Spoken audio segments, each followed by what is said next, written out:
Kabajamtoota daawwattoota keenya duusaati kana isinitti himna duusaati kana kanatti Mallasa Dirribsaati. Namoonni dhibee koronaatiin shakkaman afurii hospitaala Naqamteetti tajaajila wal'aansaa argachaa akka jiran hospitaalichi beeksise. Saamunni namoota dhibee kanaan shakkaman kanneen qorannoo fi gara Finfinneetti ergamee jira. Beenyaa Shiramoo gabaasa bilbilaa qaba. Hospitaalli ispeeshaalaayizdii Naqamtee dhimma kanaaf adda baafamee vaayirasii koronaa yeroof bakka tursiisa shakkamtootaa ta'ee filatamee jira. Isa kanaan wal qabatee hospitaalichi haalli qophii isaa maal fakkaata, yeroo ammaa immoo maal hojjetaa jira kan jedhu hojii gaggeessaa hospitaala ispeeshaalaayizdii Naqamtee kan ta'an Dr. Taarikuu Tamasgeen bilbilaan dubbisnee turre.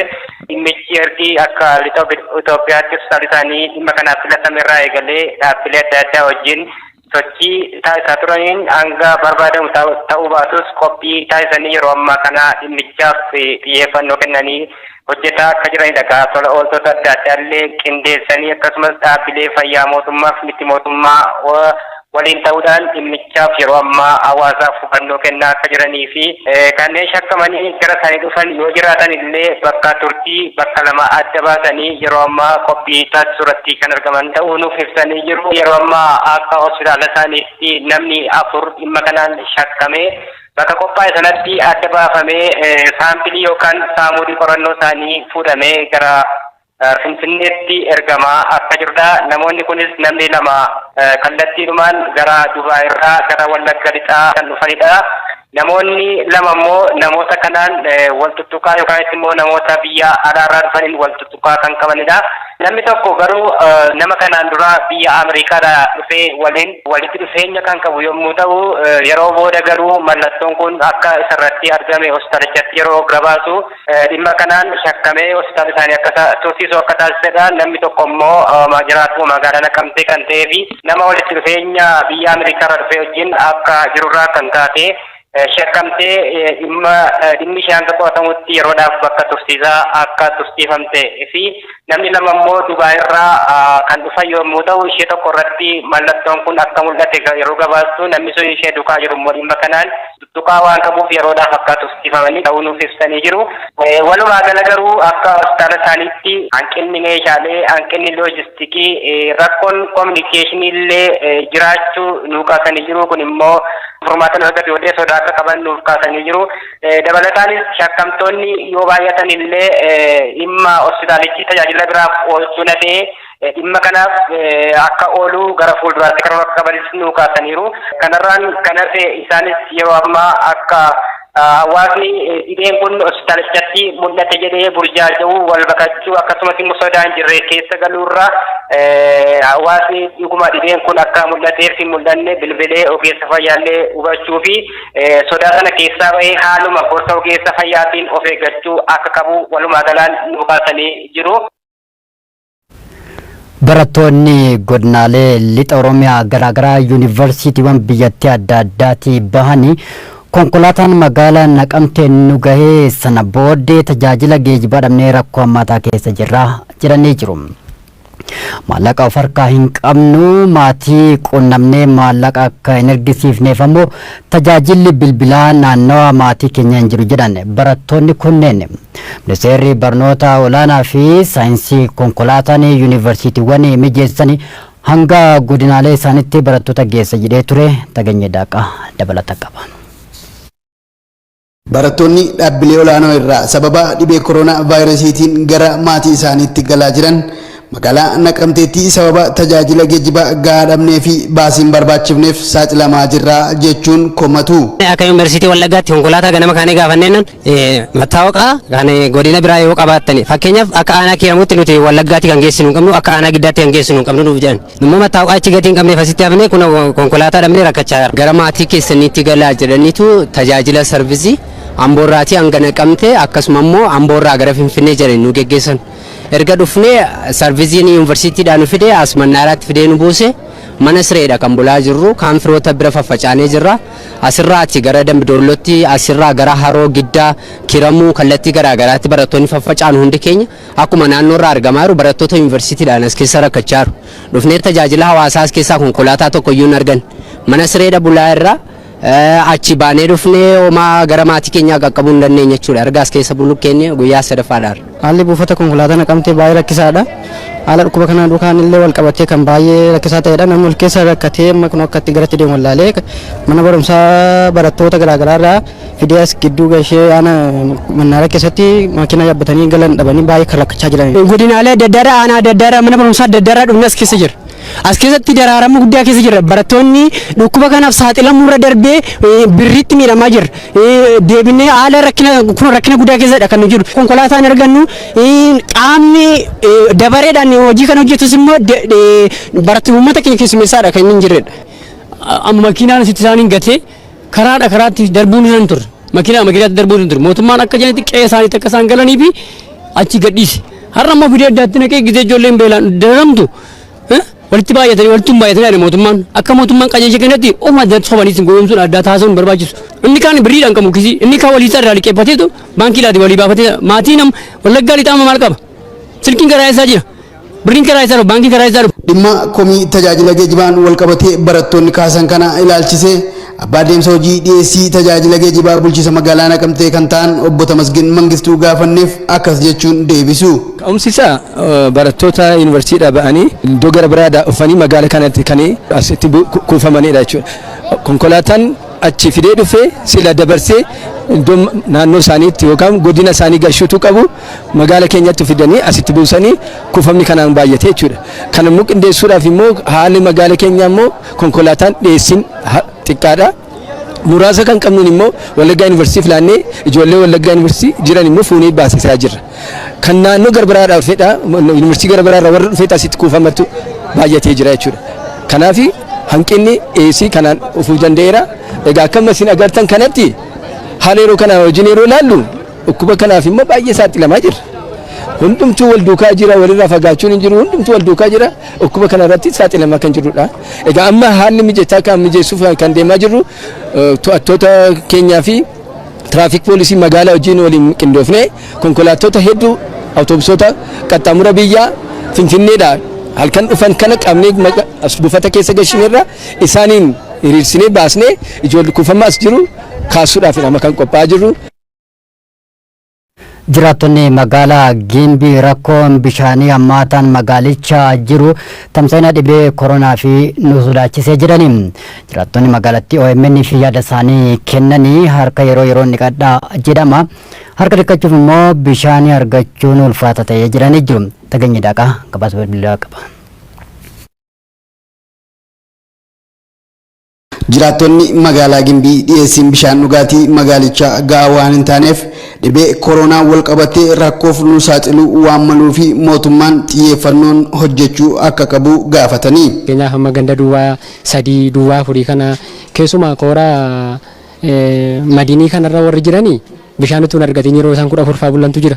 Bishaanni torbanittis yeroo dhufu qabaa 14ttis yeroo dhufu qabaa iddootti adda addadha bishaanii wanta ta'eef yeroo inni dhibee utti dhiqachuu dhiisu iyyuu jiraachuu danda'an jira. Magaalaa kana waan qabatamaa tokko sitti magaalaa kana keessa irratti biddeen bitatte bishaan siin kennan bishaan ofii bitatta. Egaa bishaan bitachaa dhiqachuu hin danda'amaare. Kanaaf asitti kana namna kun kana jedhamee sadarkaadhuma oduutti miti waan qabatamaa yoo hojjete malee biyyoonni nuti hin geenye ofiin jedhan iyyuu itti miidhamaa jiru.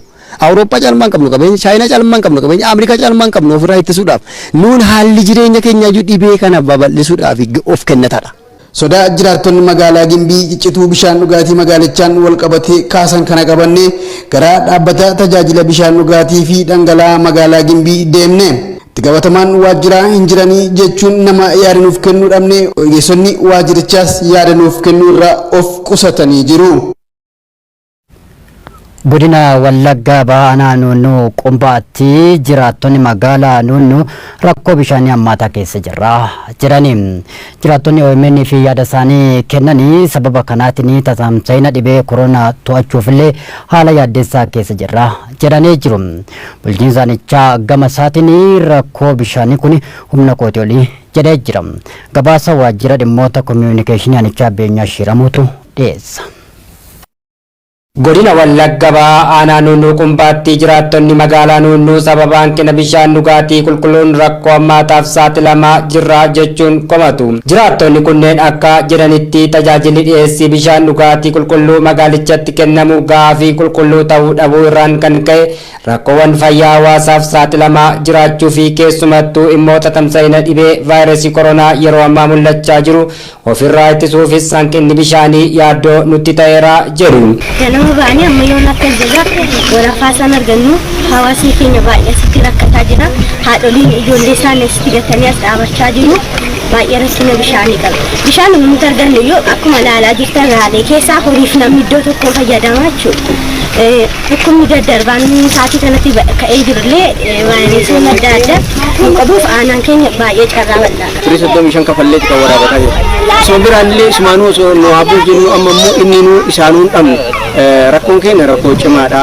Ijoolleen keenya harka nama 80 oli, jaarkaanii 80 oli, jaarkaanii laga kana jiru argiteera. Namni 80 gisee tokko bakka tokko wayita oolu ganama sa'aatii 12 dhufee amma sa'aatii kanaas taa'u dhukkuba kanaaf hamma inni saaxilu laata.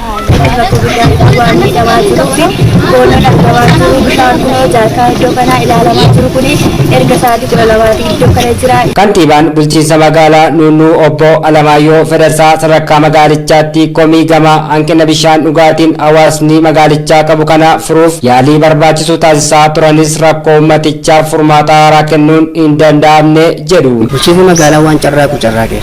Waan carraaqe sun milkaa'inaa kan jedhu milkoof amma jiru rakkoo guddaadha jechuudha. Uummata magaalaa kanaatiif wanti gara fuulduraatti bishaan baasuu danda'a, qoricha ta'uu danda'a kan jennu yoo dhangala'aan bishaan magaalaa kana of danda'ee itti fufee bishaan obaasa jedhe murtoo tokko qaama aanaas taane qaama godinaas taane murtoo tokko murteessine akka uummanni magaalaa kana bishaan dhugu gochuudha. Itti gaafatamaan waajjira bishaan albuudaa fi inerjii aanaa Nunnuu Qumbaa obbo Rattaa Caalii gama isaaniitiin rakkoo kana furuun humna aanichaatiin olii jedhu. Yoo godin Oromiyaan asii gadi gadhiise nuuf gadhiifame hojjenna malee amma uummata kana rakkoo isaanii furuu hin dandeenyu jechuudha.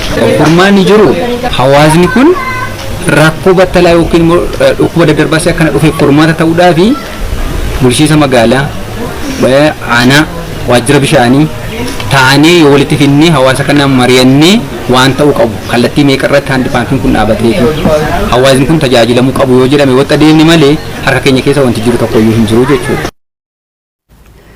Tamsa'ina dhibee koronaa to'achuu keessatti odeeffannoo wayitaawaa fi sirrii hawaasa biraan ga'uun gahee murteessaa qaba.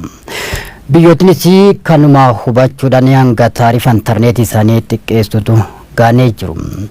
Faalaa kanaatiin godinaalee Oromiyaa garaagaraa irraa tajaajila bilbilaa fi intarneetii yeroo murteessaa kanatti kutanii tursuun miidhaa cimaa qabaata jedhan artiistonni OMN fi yaada isaanii kennan. Abdusalaam Hassan. Yeroo dhukkubni yaaddeessaa ta'aa dhufe gaagama lubbuu kumoota dhaqqabsiise kanatti biyyootni guddataa jiran kan akka Itoophiyaa carraa qaban hundatti fayyadamanii gamtaan dhukkuba kana dura dhaabbachuu yoo danda'an malee dhukkubni kun erga babal'atee booda to'achuun ulfaataadha jedhan artistootni. Artistoota keessaa kanneen OMN fi yaada kennan yeroon kun yeroo siyaasaaf dursi kennamee galtee siyaasaaf bilbilaa fi intarneetii walirraa kutan osoo hin taane yeroo dammaqinsa uummataa dabaluuf itti hojjetamuu qabu jedhan. Uummatni odeeffannoo gahaa sirriitti argachuu qaba. Tuli amma wanti arginu hawaasni naannoo lixaa fi naannoo gujii intarneetii odeeffannoo argataa hin jiru. Namni hundi akka mootummaanis qaamni mootummaa wajjin wal mormus dhimma kana yeroodhaaf siyaasa dhiisanii uummata kana yaadachuu qabani. Sa'aatiitti karaa wal quunnamtii hawaasaa ta'an kamiinuu hawaasa ofii irra deddeebi'anii hubachiisan itti himan yaadachiisanidha. Kanaaf immoo iddoo neetworkiiwwan cufaa ta'anitti haala yeroo irra jiraachutu dursaa sulbuudha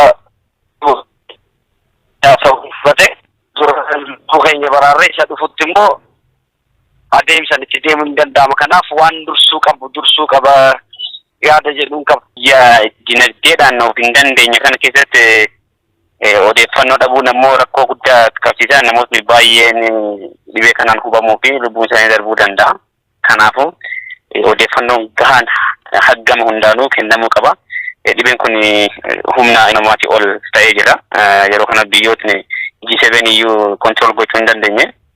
Kanammoo xiyyeeffannoo guddaan itti kennamuu qaba. Information iddoo networkiin hin jirre networkiin gahaan kennamuu qaba, gadhiifamuu qaba.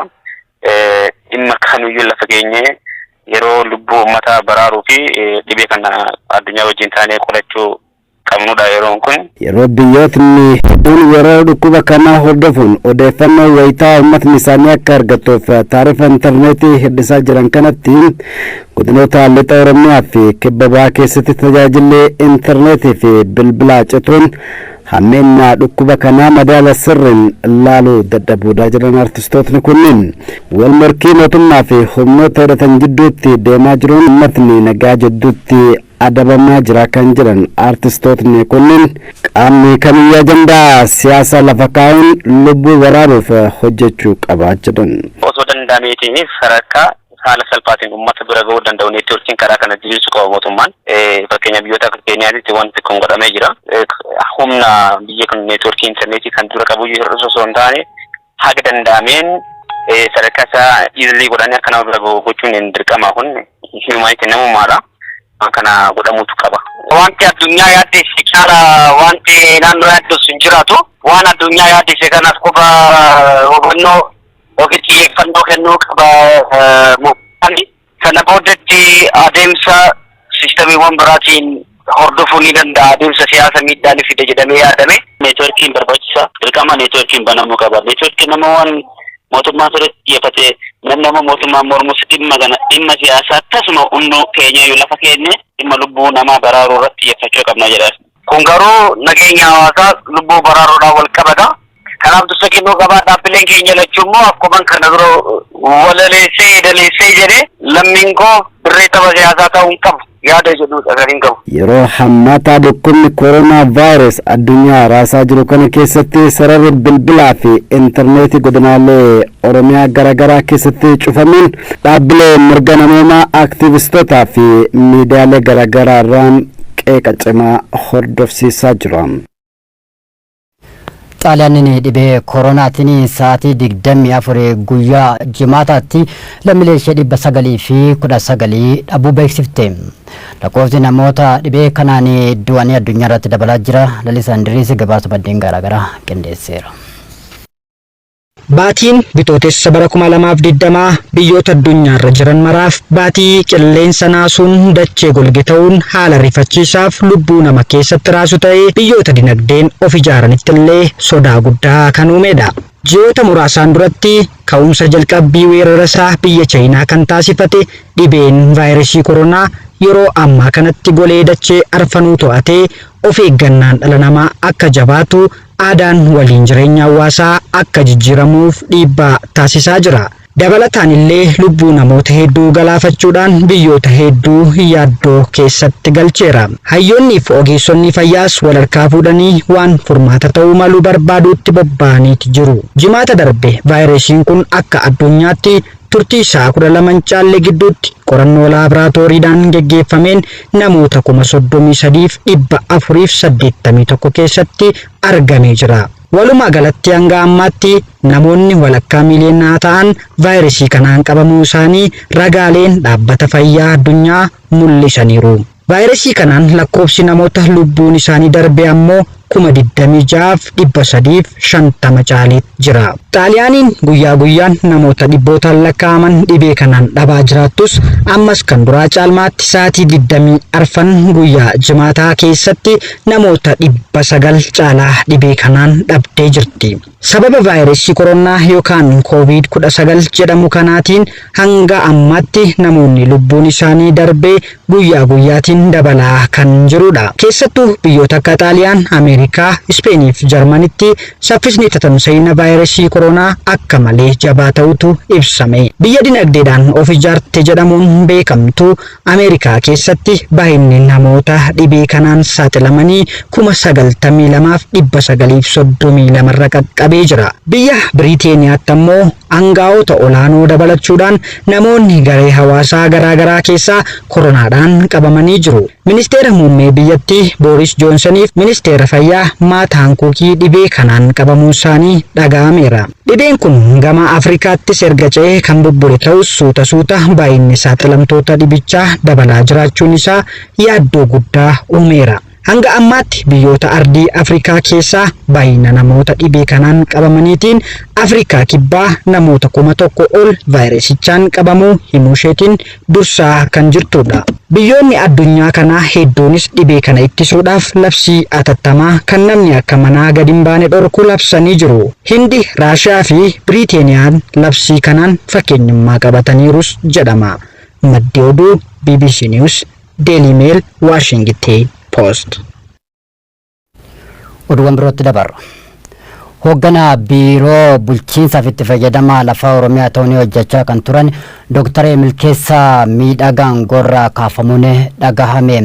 Dhimma paartii Biltsiginnaa irratti of qusannaa qabda jechuun aangorra nakaasan jechuun Dr. Milkeessaan BBC'tti himanii jiru. Dr. Milkeessaan jijjiirama siyaasaa Itoophiyaa keessatti dhufe hordofuun gara miseensummaa dhaaba biyya bulchaa jiruu fi gara hooggansa mootummaa naannoo Oromiyaatti kan dhufani. Waggoota lamaan darbanii fi hoogganaa biiroo dhimma dargaggoo fi ispoortii akkasumas hoogganaa biiroo bulchiinsaaf itti fayyadamaa lafaa Oromiyaa ta'anii hojjetaa turani. Jennoowwan dhaabaratti of qusannaa qabda jechuun anaa fi itti aantota koo hundaan gorra kaasan jedhu Dr. Milkeessaan. Haa ta'u malee gorsa Biltsiginnaa paartii damee Oromiyaa ta'uun akka hojjetanii itti himamu dubbatanii jiru. Maatiin qondaala Abaa'oo Abdii Raggaasaa qondaalli kun bakka itti hidhamee argachuu hin dandeenye jedhani. Manni murtii aanaa magaalaa Buraayyuu gama isaatiin Obbo Abdii Raggaasaa yakka shororkeessummaan himataman jedhame gara naannootti fudhatamuu qorattootaanii natti himamee jedhee jira. Manni murtii maatii fi abukaatoon isaanii akka isaan arguu danda'an ajaja dabartuun iyyata galmee yeroo isaanii cufu beeksisee jira. Namoonni lama Masarat Abdiisaa fi Yisaaq Arraagee jedhamanis Obbo Abdii Raggaasaa waliin gara naannootti geeffamuu fi dhimmi isaanii haala wal fakkaataa akka jiru ibsamee jira. Egaan daawwattoota keenya oduun sa'aatii kanaaf qabannee dhiyaanne kan hanga ammaatti daawwattanii qophiilee Oromiyaa miidiyaa neetwoorkii waliin turtii gaarii isiniif haa ta'u.